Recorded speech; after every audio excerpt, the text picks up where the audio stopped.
মায়েদেরকে অপেক্ষা করে থাকতে হবে না তার সন্তানদের জন্য, তাদের যে বাবারা ফেরত আসেনি, যাদেরকে নিয়ে তারা স্কুলে যেতে চায়, এবং সেই পরিবারদেরকে আমরা উত্তর দিতে পারবো। ইনশাল্লাহ একটা ন্যায় বিচারের বাংলাদেশ গড়তে পারবো।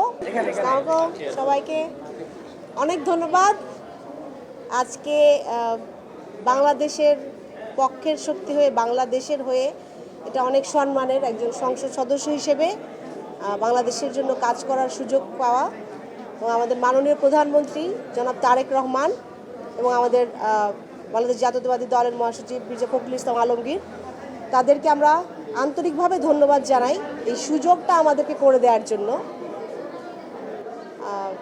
নারীদের জন্য এই আসনটা আসলে আমাদের মনে হয় যে এটা আমাদের বাংলাদেশ জাতীয়তাবাদী দলের পক্ষ থেকে নারীদের বিশেষভাবে ক্ষমতায়ন করা, এবং এইটারই প্রতিফলন এটা।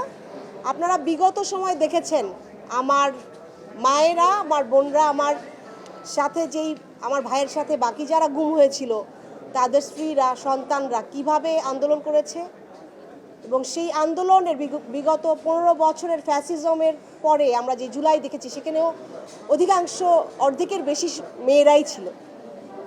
তো আমরা নারীদেরকে আসলে এই যে নেতৃত্বস্থানীয় জায়গাতেই দেখতে চাই, এবং বাংলাদেশকে, নতুন বাংলাদেশকে সেই আঙ্গিকেই দেখতে চাই, যে বাংলাদেশটা একটা মানবিক বাংলাদেশ, যেই বাংলাদেশে আর গুম খুন হবে না, মায়েদেরকে অপেক্ষা করে থাকতে হবে না তার সন্তানদের জন্য, সন্তানদেরকে আজকেও কাঁদতে হবে না, তাদের যে বাবারা ফেরত আসেনি, যাদেরকে নিয়ে তারা স্কুলে যেতে চায়, এবং সেই পরিবারদেরকে আমরা উত্তর দিতে পারবো। ইনশাল্লাহ একটা ন্যায় বিচারের বাংলাদেশ গড়তে পারবো। এই দৃঢ় প্রতিজ্ঞভাবে সেই শপথই আমরা নিয়েছি ইনশাল্লাহ। আর বাংলাদেশের হয়ে, বাংলাদেশের পক্ষের শক্তি হয়ে ইনশাল্লাহ কাজ করে যাব সবার জন্য।